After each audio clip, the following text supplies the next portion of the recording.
Terima kasih Anda masih bersama kami di Buletin Sumatera Utara. Pemirsa, mantan Gubernur Sumatera Utara Edi Rahmayadi telah mengambil formulir pendaftaran calon Gubernur Sumatera Utara dari Partai PDI Perjuangan Sumut pada hari Sabtu kemarin. Dalam pengambilan formulir pendaftaran tersebut, Edi Rahmayadi diwakilkan oleh tim pemenangannya. Hal ini dibenarkan oleh Wakil Ketua DPD PDI Perjuangan Sumut, Aswan Jaya. Aswan menyebutkan bahwa tim pemenangan Edi Rahmayadi telah mengambil formulir pendaftaran sebagai calon gubernur Sumut dalam kontestasi Pilkada 2024.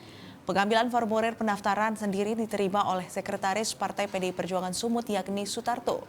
Menurut Aswan, rencananya Edi Rahmayadi akan datang langsung mengembalikan formulir pendaftaran ke kantor DPD PDIP Sumut, sementara pendaftaran sendiri akan ditutup pada tanggal 20 Mei 2024 mendatang. Saat ini tercatat yang sudah mengambil formulir pendaftaran untuk maju dalam Pilkada Sumut 2024 sebanyak 2 orang, yakni Bupati Tapanuli Utara Nixon Nababan dan Edi Rahmayadi. Sebelumnya Edi Rahmayadi merupakan ketua tim kemenangan daerah untuk pasangan Anies Mohaimin dalam Pilpres 2024.